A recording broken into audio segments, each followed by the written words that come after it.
Hello mathematicians, welcome to our next topic, which is integration.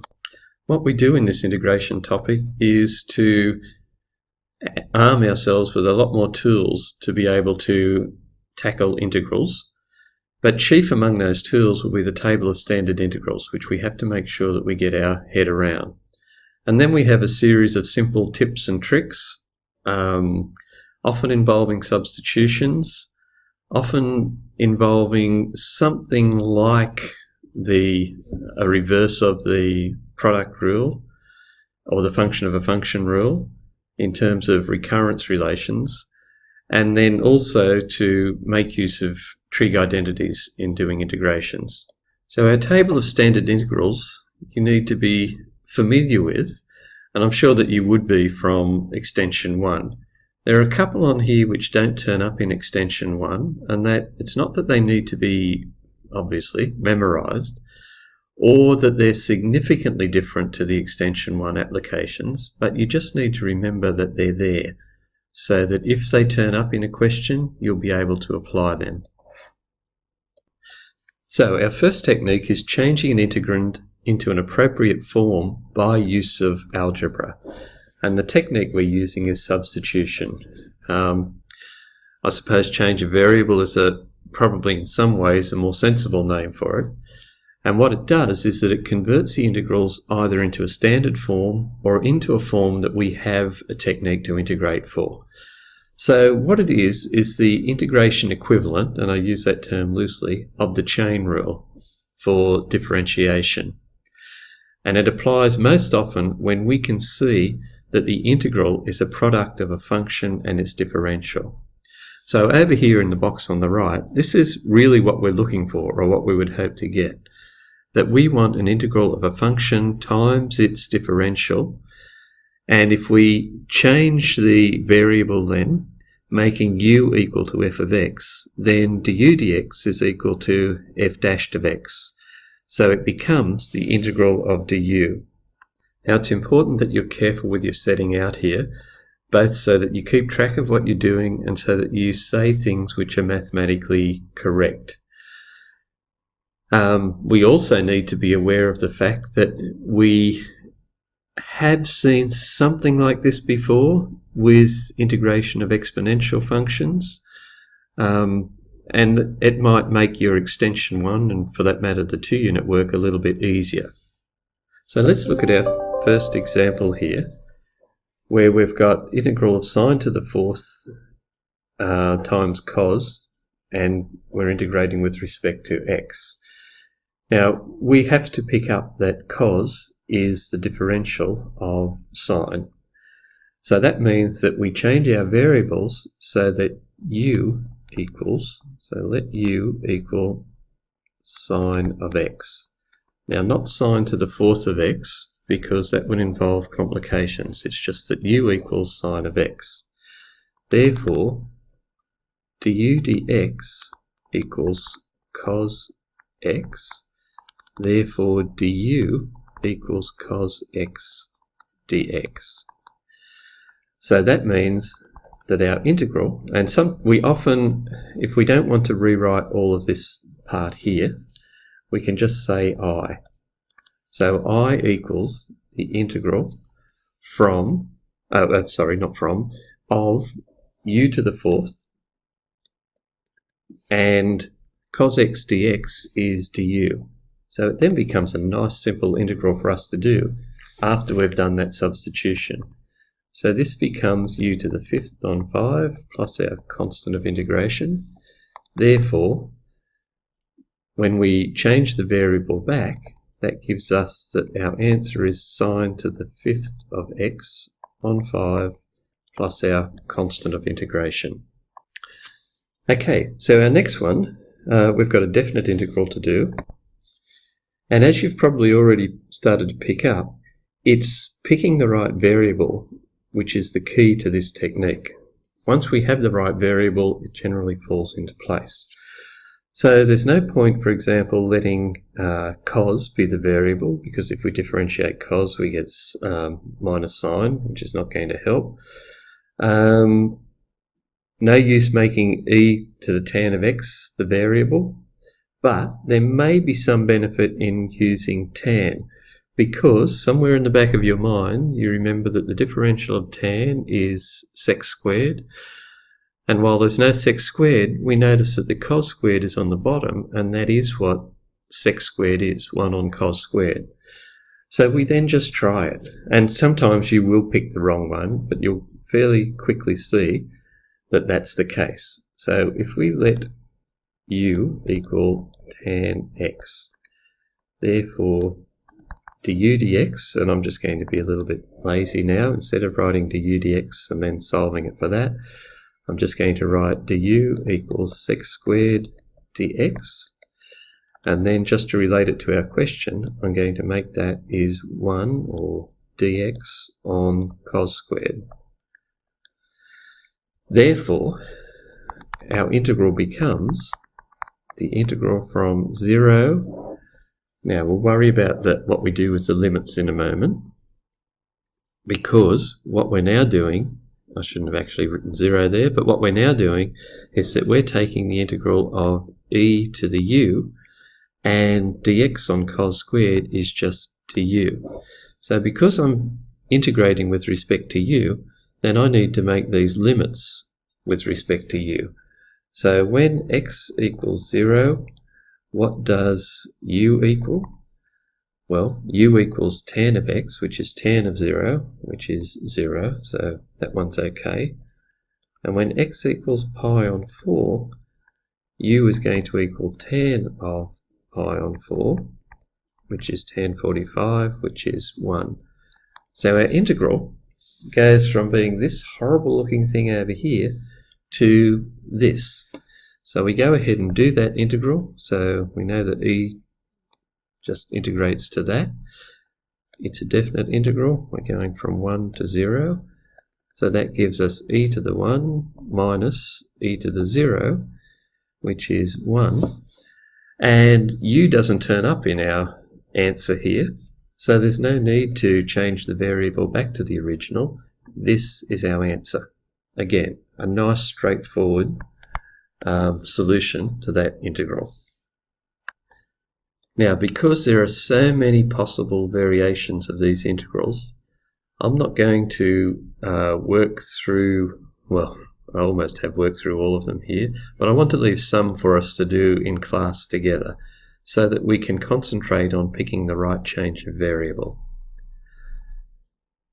Let's have a look at this next one, and again, be aware of the table of standard integrals so that we can look for substitutions which will give us an expression which is a standard integral. And again, this technique is like what you would have used in extension 1. So let's look at our first integration here. Then we can see that we've got an x cubed on the bottom. X squared, of course, is a differential of that. So we would let u equal the x cubed, but we'll let it equal x cubed plus 5 so that we get rid of that whole thing under the square root sign. So in that case, du is going to equal 3x squared dx, or du on 3 equals the thing in our integral, x squared dx. So I becomes du on 3, and I'll just move that 3 out to the front, so 1/3 of x squared dx is now du over square root of u. In other words, we've got 1/3 the integral of u to the minus a half du. We go ahead and we do that integration, so that will be 1/3 outside of, so this will become u to the plus a half on a half, which is 2, so 2u to the half plus c. Running out of room here, but we'll change the variable back, so we've got 2/3 square root of u, which is 2/3 square root of x cubed plus 5. Just run that all the way under there, plus c. Now I'll get you to, or us to work in class B up here, and again the key will be the change of variable. C, once again. D, is this actually an extension 1 question, the integral of tan x, but it relies on change of variable concept, but maybe we don't make that explicit in extension 1. Let's have a look at E, and F I think I will leave for us in class as well, but let's have a look at E. So for E, we have to recognise the connection with our table of standard integrals, the link between tan to the minus 1 of x and our 1 on 1 plus x squared. So we drag out our table of standard integrals and we notice that we have this standard integral, which means that if we differentiate tan to the minus 1 of x, we will get 1 on 1 plus x squared. So going back to our question, then if we let u equal tan to the minus 1 of x, then du is 1 on 1 plus x squared dx, or dx on 1 plus x squared. So we can see that our integral then becomes a really simple one. We're going to go the integral of u squared, and dx on 1 plus x squared is just du. So that's our integral. It becomes, of course, u cubed on 3 plus c, which is then tan to the minus 1 of x cubed on 3 plus c. Please don't fall into the trap of treating this as an index and taking the minus 3 in there. So let's have a look at our second example here. I'll again leave this one to do in class. But this one here, we may be able to use partial fractions because we can see that there's no point changing the variable to u, or not letting u equal 3x minus 2 and so on. So instead, think about what would happen if we actually carried out the division. So if I go over here, if I took 3x minus 2 and divided it by 2x minus 1, then this will go into here once, so we'll get 2x minus 1, and that will give us minus 2 minus minus 1 is minus 1, 3x minus 2x is that. So what I could do is that I could write 3x minus 2 divided by 2x minus 1 as the integral of 1 minus x minus 1 on 2x. Oops, looks like we had a little technical glitch there, so just rewriting that bit. So it was the integral of 1, if I remember. I think I actually said minus, it should have been plus x minus 1 on 2x minus 1 dx, which becomes the integral of 1 dx plus the integral of x minus 1 on 2x minus 1 dx, and this part of course just becomes x, so we can do that out of the road. Now for this part here, we will use change of variable, and I'll let u equal 2x minus 1. So in that case, if u equals 2x minus 1, then du dx equals 2, or du equals, du on 2 equals dx. Since u equals 2x minus 1, we can then get that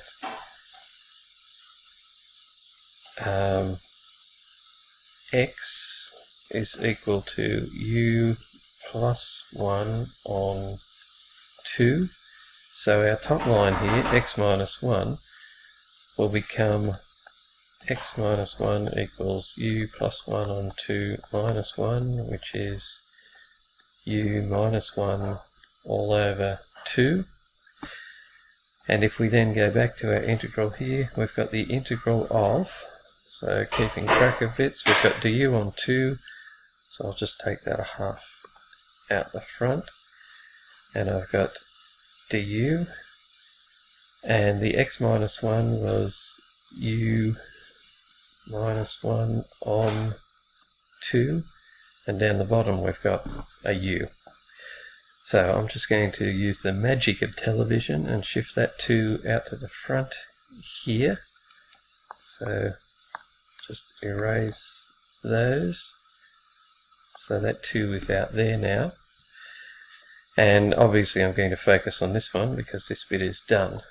So for my integral here, I'm now going to break this integral up into the integral of u on u minus 1 on u.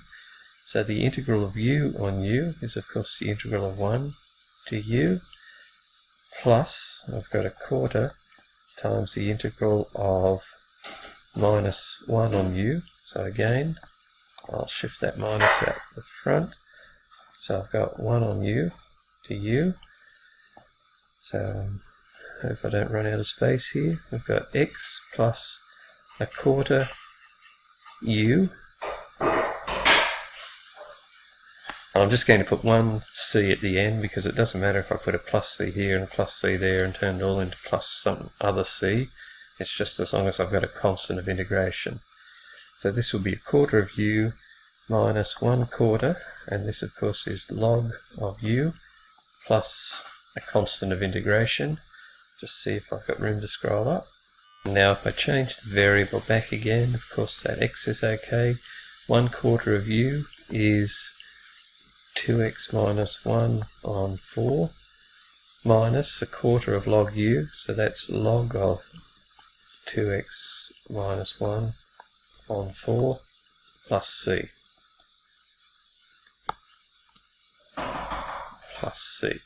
Okay, so a little bit more nasty than the previous ones, but just playing with fractions essentially. So for the last one that we'll have a look at, for cases where we've got a non-rational expression, so an irrational, is often useful to substitute for the non-rational part. So whereas we might be tempted to let u equal x plus 4 and go from there, we may not end up much further ahead. So as a rule of thumb, if we can get rid of the whole irrational there, that might work. And you're probably already gathering that a lot of this is an art as much as a science, that you have favourite techniques, you try them, if that doesn't work you look for alternatives. So if we start with this, u equals x plus 4, square root of x plus 4, so therefore du equals, and we know this will be a half x plus 4 to the minus a half times 1, so that will become du dx equals a half. X plus 4 to the minus 4, we'll stick our x plus 4 on the bottom there. So therefore du equals dx on 2 times square root of x plus 4. And I'll just come back over here. Square root of x plus 4 is u, so we've got du equals dx on 2u, so bring the 2u up, so 2u to u equals dx. So far all we've gotten rid of is that bit just there. This bit will just be u with our substitution. What will the bottom be? Well, if u equals the square root of x plus 4, therefore u squared will equal x plus 4, so x will equal u squared minus 4. So our integral becomes, it may not look much simpler to start with, it will become the integral of u times 2u du dx, so that'll be 2u squared du over x, which is u squared minus 4. Take the 2 out the front, I've got this u squared on u squared minus 4 to u. A little bit of skullduggery here. If I make that u squared minus 4 plus 4 on the top line, and that's all over u squared minus 4, and I break my bottom line up like this, then this part becomes 1, so it's all of that du, so it's 2 lots of the integral of 1 du plus 2 lots of the integral of 4 on u squared minus 4 du. So this part, of course, will just become u, and 2 times u will be 2 times square root of x plus 4, so I've done that bit. Now we'll focus on this part here. Now it looks temptingly like a standard integral, but unfortunately it's not, and therefore when we have a fraction and it's not a standard integral and there's no other substitution I can do, often, and the bottom can be factorized, often partial fractions might be your friend. So you might remember back to this technique, that if we wrote 4 on u squared minus 4, which is 4 on, which is really u minus 2, u plus 2, so that's a on u minus 2 plus b on u plus 2, multiply through by u squared minus 4, so that will give us 4 equals a outside of u plus 2 plus b outside of u minus 2, therefore 4 equals u outside of a plus b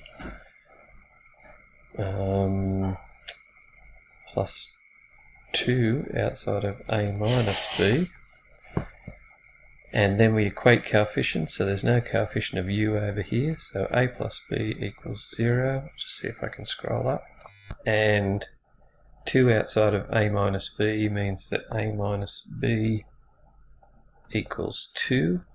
So with these two equations to solve simultaneously, if we add them we get 2a equals 2, therefore a equals 1, and if a equals 1, b equals minus 1. So we come back over here to our integral now, and our integral is 2 outside of the integral of, and instead of 4 on u squared minus 2, I've got 1 on u minus 2 plus or minus 1 on u plus 2 du. So we've got this, and 2 lots of, in the brackets here, so this will integrate to log of u minus 2 minus log of u plus 2, and we've got a plus c floating out here on the end because it's indefinite, so that's that thing plus, so this bit here will simplify to log of u minus 2 over u plus 2, so we've got 2 times log of u minus 2 on u plus 2, and then again through the magic of TV, and because I'm running out of space here I think, I'll use the power rule, so that 2 can go up here and disappear from there, and I'll finally change my variable back again, so that will be log of u minus 2, which is going to be square root of x plus 4 minus 2 over square root of x plus 4 plus 2 all squared plus c. Okay, how bad is that? You could now try your luck perhaps with the examples up above if you wish, but otherwise go on to set 1 and we'll talk about the above examples in class.